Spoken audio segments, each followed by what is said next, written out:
LSAC recently announced new test dates, the demise of LSAT-Flex, and the return of the LSAT, but remotely. Let's get the lowdown from LSAT expert Steve Schwartz of LSAT Unplugged. Welcome to Admission Straight Talk, the podcast dedicated to graduate admissions and helping you approach the application process thoughtfully and successfully. Your host is Accepted's founder and world-renowned admissions guru, Linda Abraham. At Accepted, our mission is to get you to that unforgettable moment when you read your acceptance email and shout, "Yes, I'm in!" Confident you'll be attending the perfect program to help you launch the career of your dreams. Welcome to the 415th episode of Admission Straight Talk. Thanks for joining me. Before we meet our guests, I'd like to highlight the featured resource for today's show. It is Accepted's free download, the Law School Admissions Guide, 8 Tips for Success. Get your copy to learn how to develop your law school admission strategy, choose the right law schools for you, select a topic for your personal statement, and get accepted. You can snag your copy at accepted.com/415download. Again, that's accepted.com/415download. Our guest today is Steve Schwartz of the LSAT blog and the LSAT Unplugged podcast and YouTube channels, which we will link to from the show notes at accepted.com/415. Steve graduated from Columbia University in 2008. In high school and college, he tutored students in a variety of subjects and also helped prep test takers for standardized tests, including the LSAT. However, he really began to focus on the LSAT when he was applying to law school. He founded the LSAT blog in 2008 and never looked back. Today, 13 years later, he has helped thousands master the LSAT, get into law school, and sometimes secure scholarships worth thousands of dollars. Steve, welcome back to Admission Straight Talk. Thanks so much for having me back on, Linda. Great to see you again. Great to have you. Now, we spoke almost exactly 1 year ago when the Flex LSAT was new, Corona was new. At the time, we discussed the new and remote Flex LSAT. Today, we're going to discuss the demise of the Flex LSAT. What gives? I mean, basically, the Flex was always kind of meant to be temporary, and I think that's why LSAC gave it the Flex name to distinguish it from the normal regular LSAT. But here we are 1 year later. COVID-19 is unfortunately still with us to some extent, although hopefully things will be looking better later this year with the vaccine rollouts and such. But LSAC, they can't keep administering the LSAT without experimental sections. They've got to be able to test out future questions. So starting in August this year, they're adding back in an experimental section, and they're going to start calling it just the LSAT again. Got it. And how is the LSAT going to be different from the Flex LSAT, given that they are both remotely proctored exams, I should say? Sure. Yeah. I mean, it's a very, very small difference. I don't want people to get overly stressed about it. It's still the same question types, the same difficulty level. So you're going to have logic games, logical reasoning, reading comprehension like before. It'll still be the same length of 35 minutes per section, but the overall test sitting will be longer by adding back in that fourth unscored experimental section. They'll also insert a break between the second and third sections. So the length gets a little bit longer, maybe 10-minute break plus another 35 minutes for that fourth section. So test takers are looking at roughly a 45-minute longer exam. But as you said, it'll still be online. And entirely online. Are there any in-person testing centers planned for those who prefer that? Not currently. At the moment, I don't think that we'll see any for quite a while, but LSAC indicates that they're open to the possibility, although they still will keep the online option we're expecting. And they've said it'll be online through at least June 2022. But this is still much shorter than the pre-COVID LSAT, which had 5 sections, 4 scored, 1 unscored experimental. Now the LSAT for the foreseeable future will have 3 scored sections plus 1 unscored experimental section. Got it. It's very interesting from my perspective. GMAC with the GMAT, you have an option to take it in person or remotely. MCAT is entirely, the medical aptitude test is entirely in person. There's no remote possibility. I think GRE has both, but I'd have to look. And LSAC is entirely remote. So it's like each one has a different approach. Yeah, I mean, there's so many logistical things for them to deal with that Yeah. I can understand. I mean, on the one hand, I think it's nice to give people options. On the other hand, it's a lot of work to offer it in multiple contexts and in person, the logistics of doing it that way, booking the testing centers, especially when the LSAT, unlike some of the others, I mean, if I understand correctly, the GRE is virtually every day. Is that right? Yes. Yeah. So the LSAT's not even every month, it's almost every month. So they Right. don't have that same level of regularity. It's like things are kind of ad hoc for each time they're doing it. I think there are also many more GRE test takers. It Yes. just covers so Yes. many more subjects. But yeah, yeah. Yeah. The No, economies of it's scale.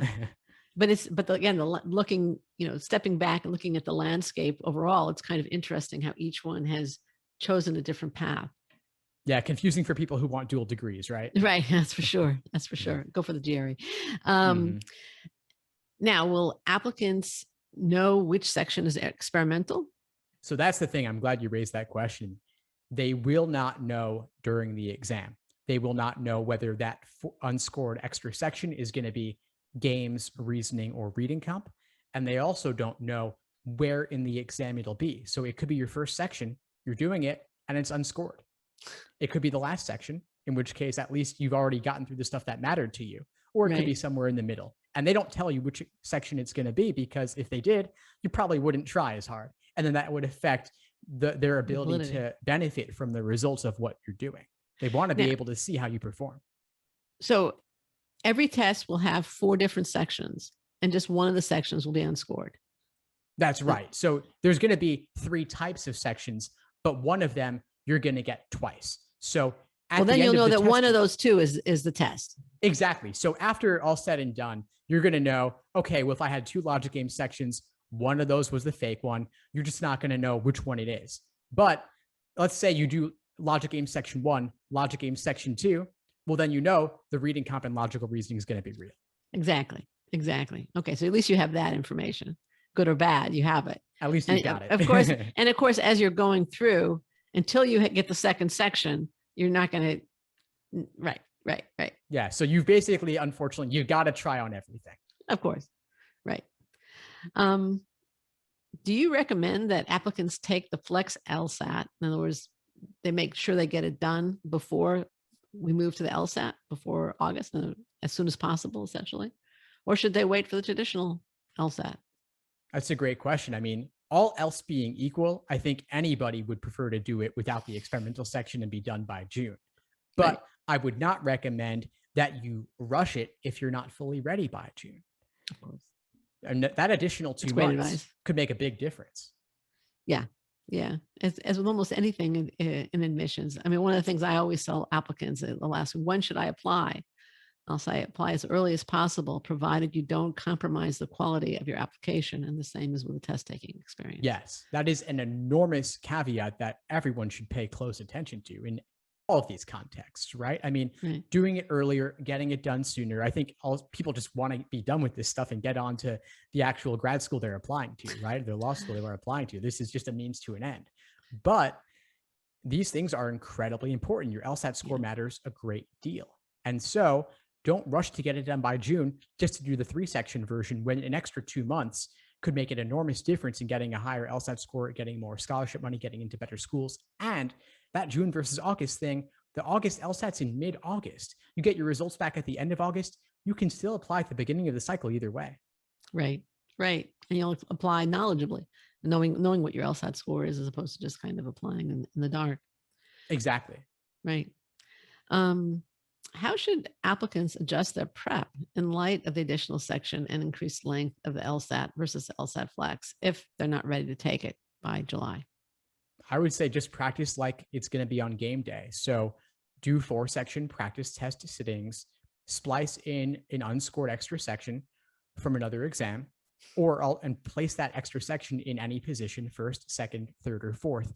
It's kind of funny, actually, but the released prep tests from the past are all 4-section exams, because the exam used to be 4 scored sections plus that 5th unscored experimental section. So if you want to insert logical reasoning as your extra section for the new LSAT starting in August 2021, you've already got it built in with all of the previously released exams.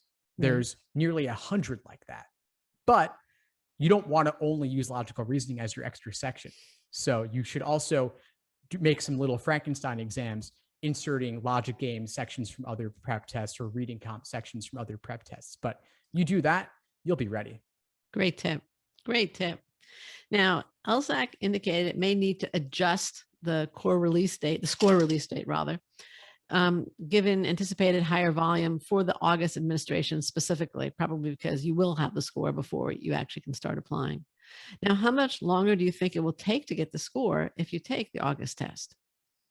I would say you'll probably get it within 3 weeks. It used to be a 3-week wait to get your score back. 3 weeks of the test date.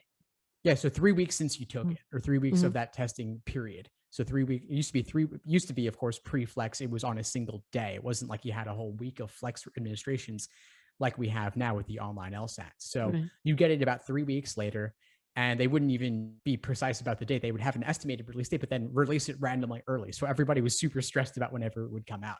With the flex, they've adjusted things with the new LSAC president, Kelly Testy, who's great. They've been much more better at communicating with students, and they've been saying 2 weeks from now, you'll get it. They actually stick to the date.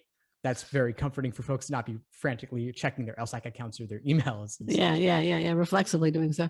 Yes, really, definitely. I mean, but as they're changing things up a little bit, I think they're giving themselves a little bit of wiggle room, a little bit of a buffer, because they also want to calibrate things a bit more with the longer testing sitting, the potentially higher volume of people. They might have some more work to do on their end. So they're saying maybe a little bit longer. I'm guessing 3 weeks at most, though. Also, law schools really want those scores. They want to get moving on applications.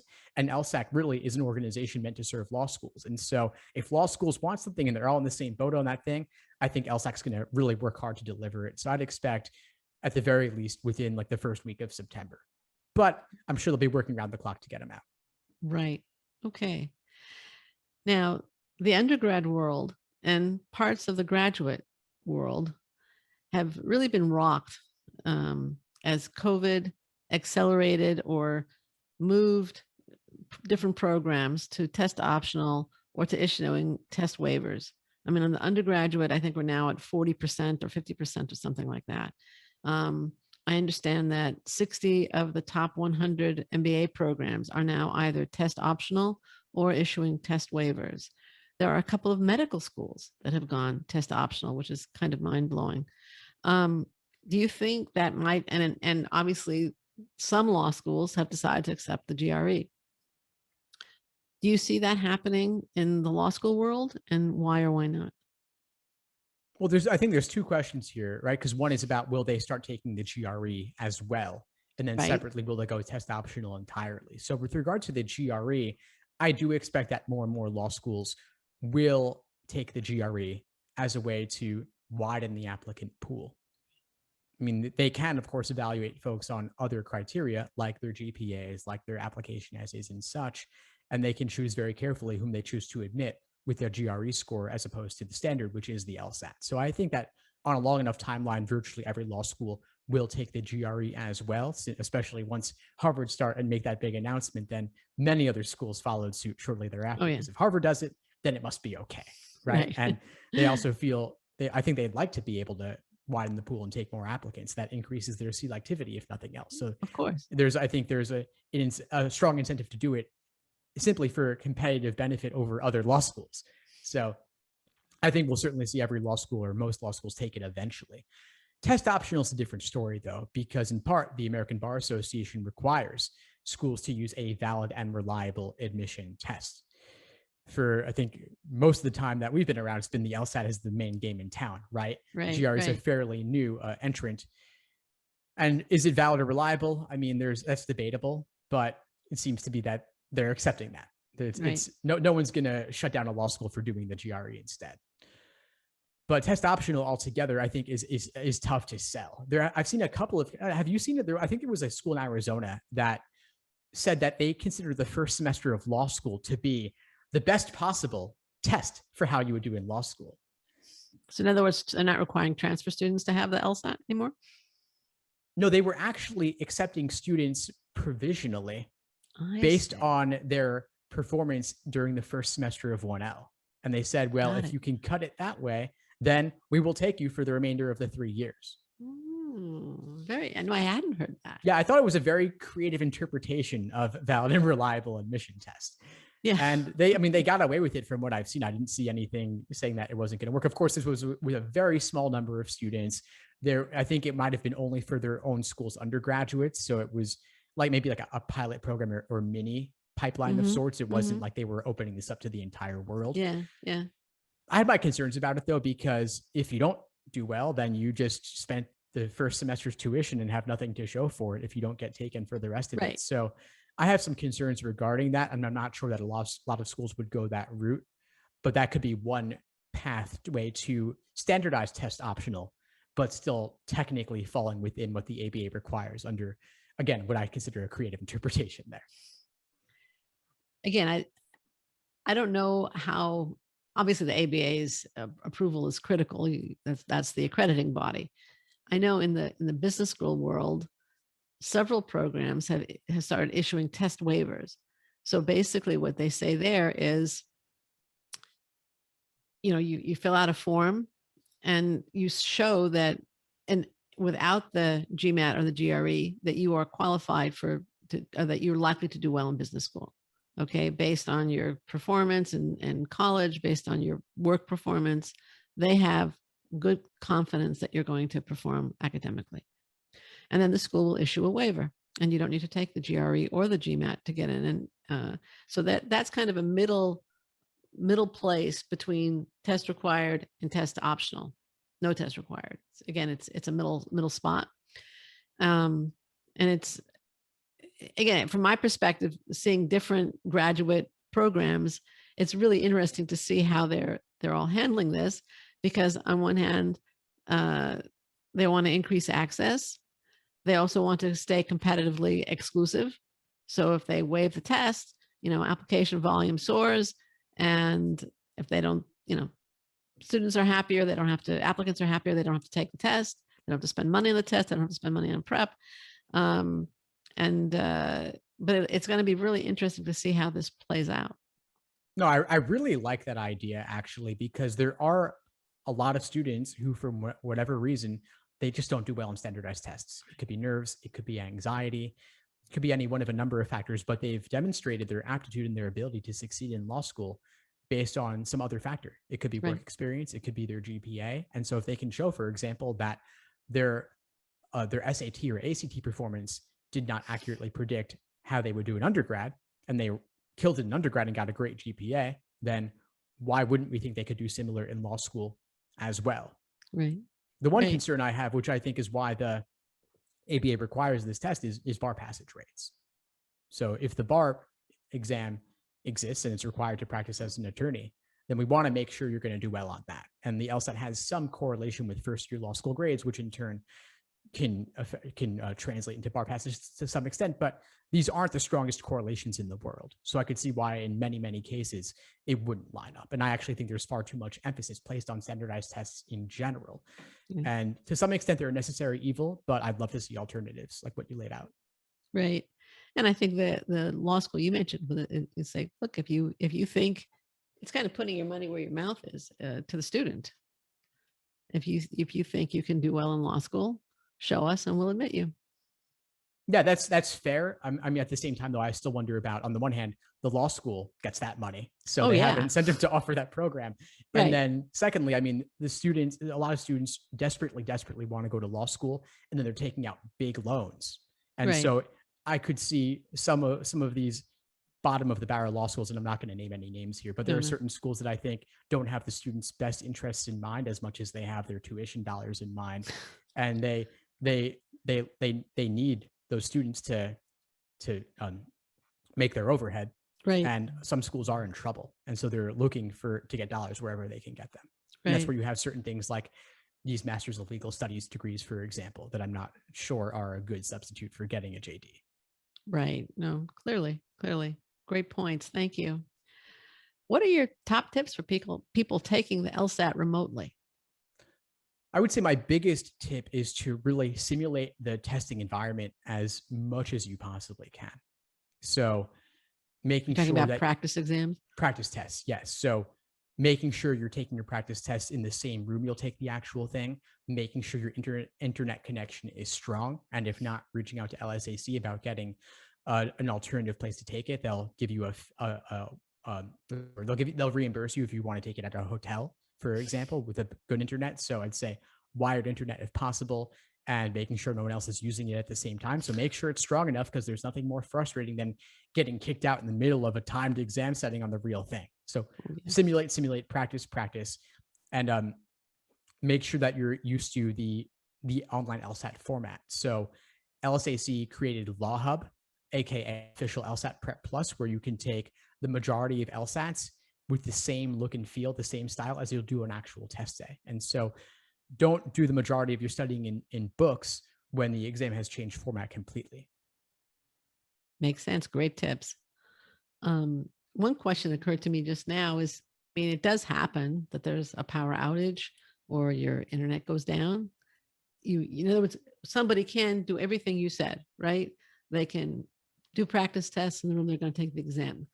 They can work on a wired internet connection, and still something will happen. What happens then? What do they do? Yeah, that's the worst thing, because you could do everything right, and then something happens from a totally outside external factor that just ruins it for that day.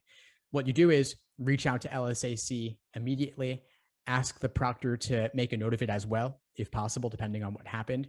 And then in some cases, LSAC will set up an alternative date in the short term. So maybe you could take it a week or two later. Alternatively, you might not be able to take it until the next sitting, which is typically going to be a month later, maybe two.